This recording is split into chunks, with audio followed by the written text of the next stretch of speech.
नमस्कार, मैं रजनी कुजूर, सहायक प्राध्यापक सोशियोलॉजी डीपी विप्र महाविद्यालय बिलासपुर। मैं आज MA final year 4th semester के 4th पेपर के बारे में चर्चा करने वाली हूँ। यह यूनिट 1 का चैप्टर 1 और 2 है। टॉपिक है करेक्शन एंड इट्स फॉर्म्स। सबसे पहले हम लोग सुधार के प्रारूप के बारे में चर्चा करेंगे। सुधार का अर्थ क्या है, महत्व क्या है और प्रकार क्या है, उसके बारे में चर्चा करेंगे। तो सबसे पहले लेते हैं सुधार का अर्थ। वर्तमान में अपराधियों को दंड देने के साथ साथ उनके सुधार की प्रक्रिया भी महत्वपूर्ण है। दंड से अपराधी सुधर जाए यह आवश्यक नहीं, अतः दंड के साथ साथ उनके सुधार के प्रयास भी आवश्यक हैं। बेंथम के अनुसार सुधार अपराधी के प्रति एक ऐसी प्रक्रिया है जो अपराध को नहीं, अपराधी को महत्व देती है। इविंग के अनुसार सुधार की दृष्टि से अपराधी को समाज में रहकर सुधरने का मौका दिया जाना ही वास्तविक सुधार व दंड है। अपराधियों का सुधार आजकल सर्वाधिक स्वीकार्य है। इसके अनुसार आपराधिक प्रक्रिया का उचित उद्देश्य अपराधी का सुधार करना है, जिससे वह अपना समायोजन सामाजिक व्यवस्था में रहकर कर सके। वास्तव में यह तथ्य या भावना भावुकतापूर्ण तथा उपयोगितावादी उद्देश्यों का सम्मिश्रण है। कष्ट पीड़ा पहुंचाने में विश्वास कम होने तथा दयालुता के विचार का विस्तार होने के साथ अपराधी को पुनः शिक्षित कर समाज का उपयोगी सदस्य बनाने का विचार विकसित हुआ है। आर्थिक दृष्टि से भी प्रत्येक स्त्री और पुरुष समाज के लिए बहुमूल्य है। अतः उन्हें कारावास दंड देकर अनुपयोगी बनाने की अपेक्षा उपयोगी जीवन के लिए बचाकर रखना उचित ही है। सुधार का महत्व। सुधार के महत्व को हम निम्न प्रकार स्पष्ट कर सकते हैं। पहला, जो अपराधी दंडित किए जाते हैं उनमें हानिकारक प्रभाव पैदा हो सकते हैं। अपराधी के व्यक्तित्व को गंभीर हानि होने के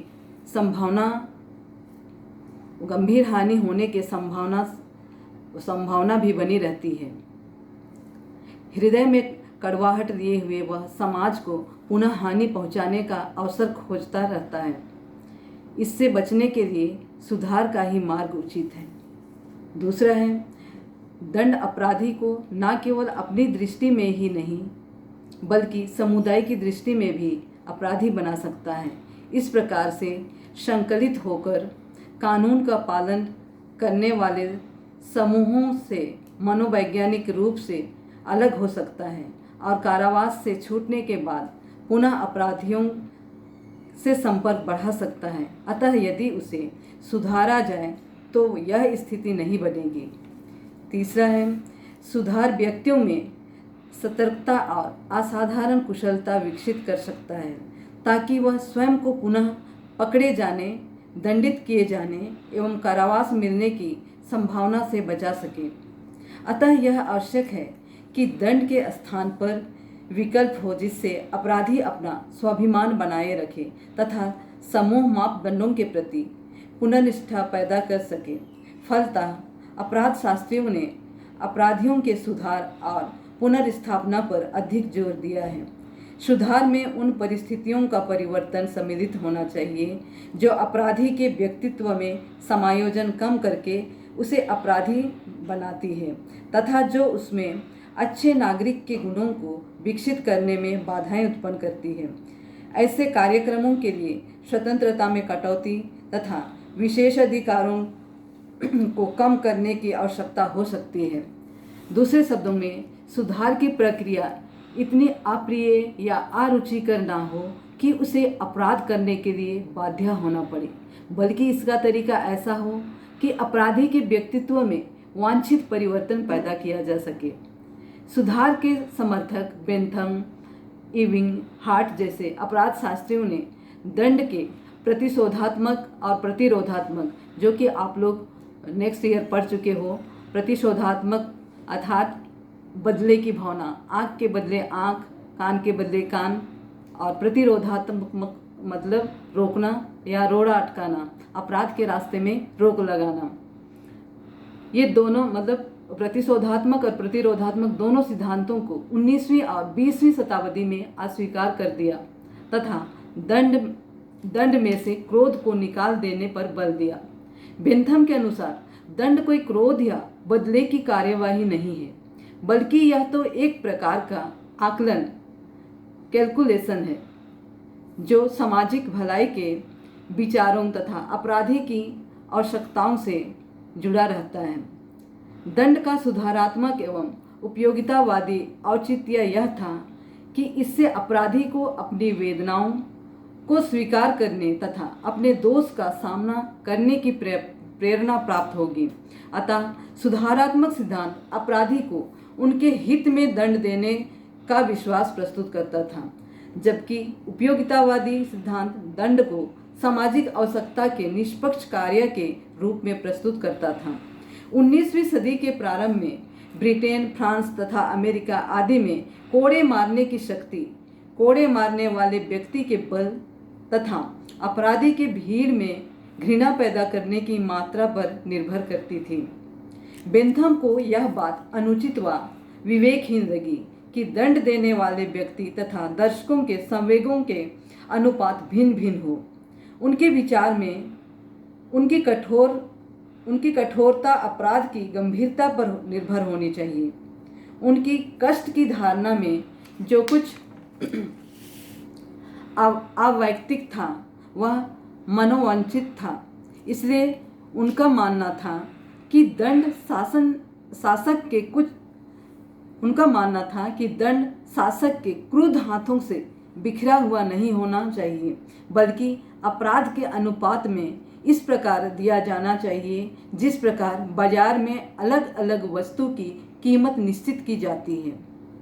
तब दंड एक विज्ञान हो जाएगा जो कि व्यक्ति के स्वार्थोन्मुख आकलन के नियंत्रण के लिए राज्य द्वारा पीड़ा का वास्तुपरक उपयोगी होगा।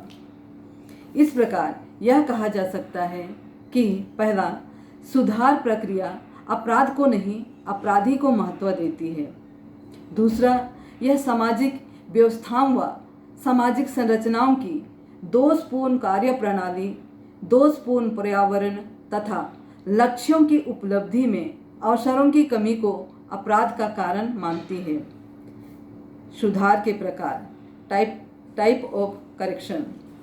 बंदीगृह की वर्तमान अवधारणा व्यक्तिगत उपचार तथा सामाजिक पुनर्वास की उन वैज्ञानिक विधियों पर आधारित है जो व्यक्तित्व की विशेषताओं और सामाजिक परिस्थितियों पर आधारित है।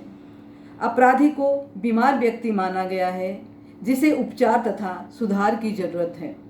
अपराधी के सुधार से संबंधित कार्यक्रमों को मुख्य रूप से 3 श्रेणियों में विभाजित किया जा सकता है। पहला, बंदीगृह या कारागृह में सुधार कार्यक्रम।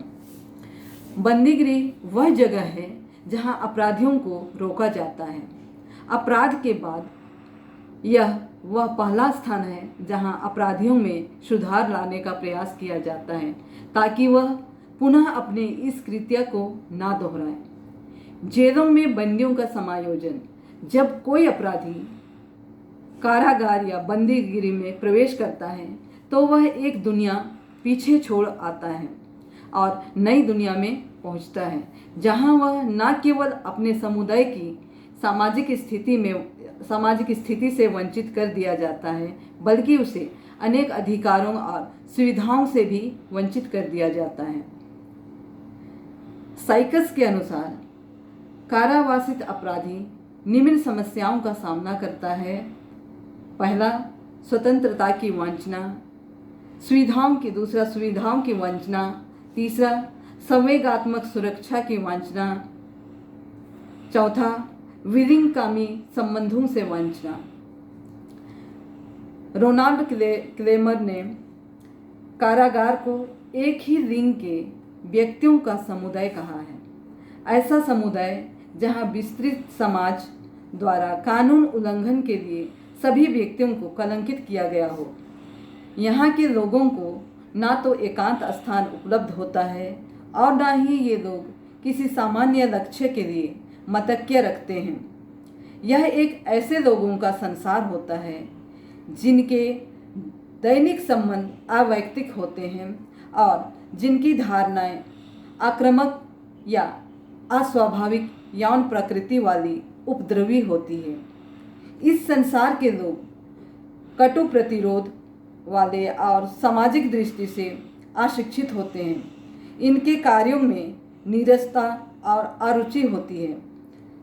एक ओर बंदियों को निर्धारित निरंकुश दैनिक चर्या के अनुसार कार्य करना पड़ता है और दूसरी ओर उनसे आशा की जाती है कि वे व्यक्तिगत रूप से आगे बढ़ने का प्रयास करें। स्वशासन की अनुमति उन्हें नहीं है और उनमें आशा की जाती है कि वे जनतांत्रिक समाज के विचारशील व्यक्ति बने। दूसरा प्रकार है सामुदायिक सुधार कार्यक्रम। समुदाय वह स्थान है जहां अपराधी बंदी गृह में अपने दंड को पूरा करके वापस जाता है। समुदाय तथा वहां का वातावरण पूर्ण रूप से इस बात के लिए उत्तरदायी है कि अपराधी को पुनः अपराध करने से रोका जा सके। तीसरा, बंदी गृह के विकल्प। वर्तमान समय में अपराध वृत्ति को जड़ से मिटाने के लिए प्रारंभ में ही कठोर दंड का सहारा नहीं लिया जाता है, जैसा कि प्राचीन काल में होता था। इसका प्रमुख कारण अपराध के बारे में हमारे दृष्टिकोण में होने वाले परिवर्तन है। आज अधिकांश विद्वान यह मानते हैं कि अपराधी जन्मजात नहीं होते, अपितु किन्हीं परिस्थितिवश अथवा अनुकरण के आधार पर अपराध वृत्ति अपना लेते हैं। अतः इस अपराध वृत्ति में सुधार करना अनिवार्य है। आधुनिक युग में अनेक समाजों में अपराधियों की इस मनोवृत्ति में परिवर्तन प्रोबेशन एवं पैरोल के माध्यम से किया जाता है। इसके अंतर्गत अपराधियों को सुधारने का प्रयास किया जाता है। धन्यवाद।